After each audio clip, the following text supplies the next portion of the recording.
Every day, you pick up your phone 96 times. You spend 5 hours scrolling. That's 80 full days a year, gone. What if you turned that weapon against you, into a weapon for you? Let me tell you what my life looked like. I'd wake up. Before my feet hit the floor, phone in hand. Instagram. TikTok. YouTube Shorts. 30 minutes vanished before breakfast. I told myself it was just checking. But checking turned into scrolling. Scrolling turned into an hour. An hour turned into a habit. A habit turned into a lifestyle.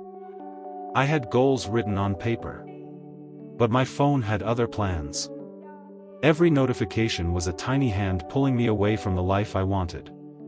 I wasn't lazy. I was hijacked. Here's what nobody told me. Your phone is a slot machine in your pocket. Every time you unlock it, your brain releases dopamine. Not because something good happened, but because something might happen. That, maybe, is the trap. Maybe a like. Maybe a message. Maybe a viral video. Your brain chases that, maybe, like a gambler chases a win. Scientists call this the dopamine loop. It's the same cycle that keeps people pulling slot machine levers. Anticipation. Reward. Repeat. And here's the dark part. App designers know this. They hire psychologists to make you stay longer.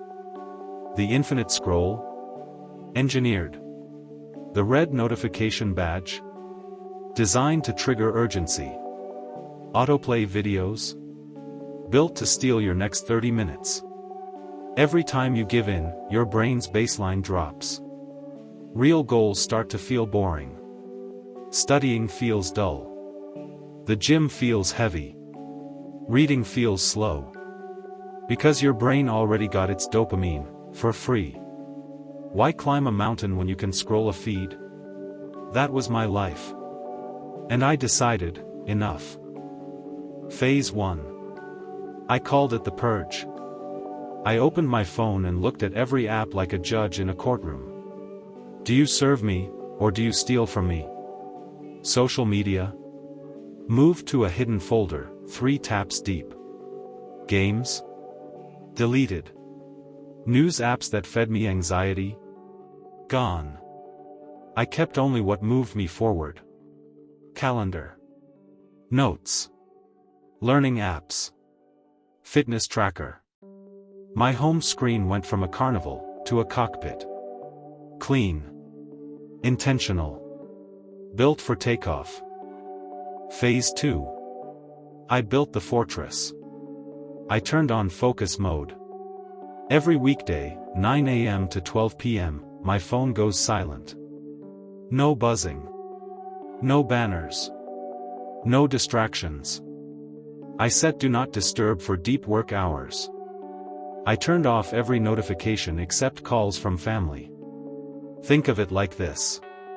Your attention is a castle. Every notification is an arrow trying to get in.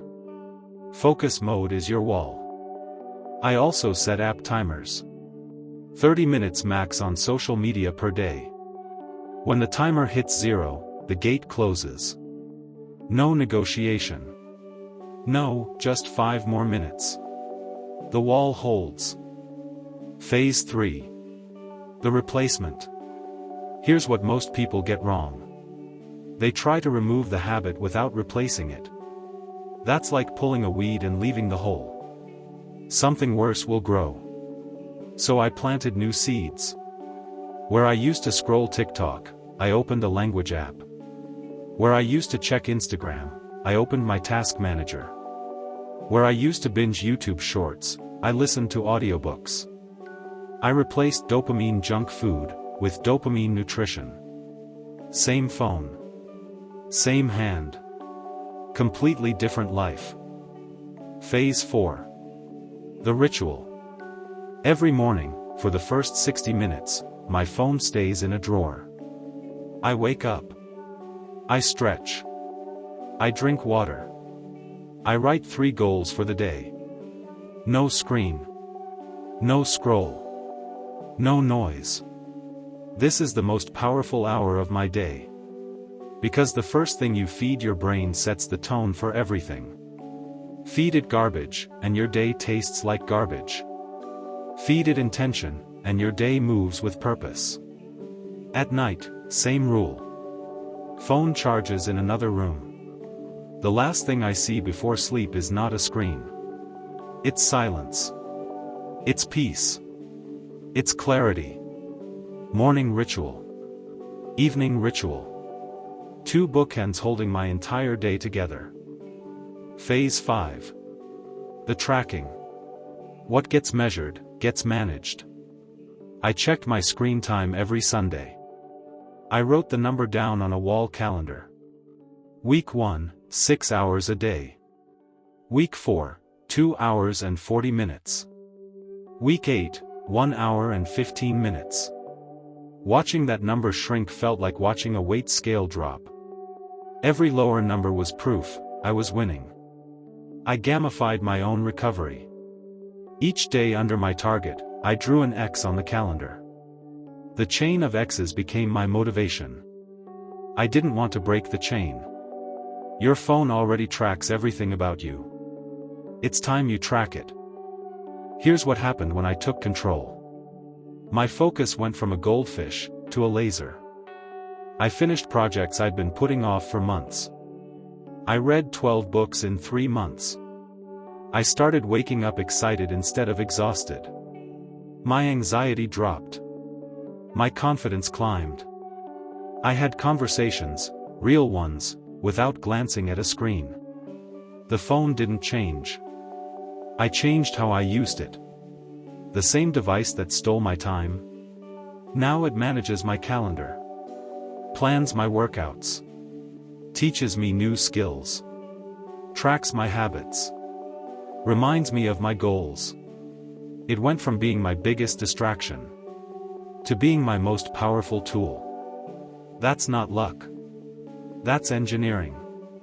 That's a choice you make every single morning. Your phone is not the enemy. Your relationship with it is.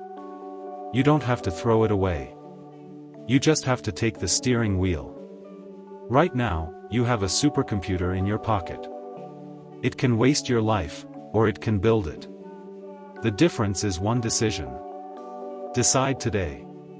Because the version of you that exists on the other side of this change, that person is unrecognizable. Stronger. Sharper. Free. And it all starts with how you pick up your phone tomorrow morning. If this hit you, smash that subscribe button. Drop a comment telling me, what's the first app you're deleting today? Hit the bell so you don't miss what's coming next. And watch this video right here, it'll change how you see your mornings forever. Let's build something unstoppable. Together.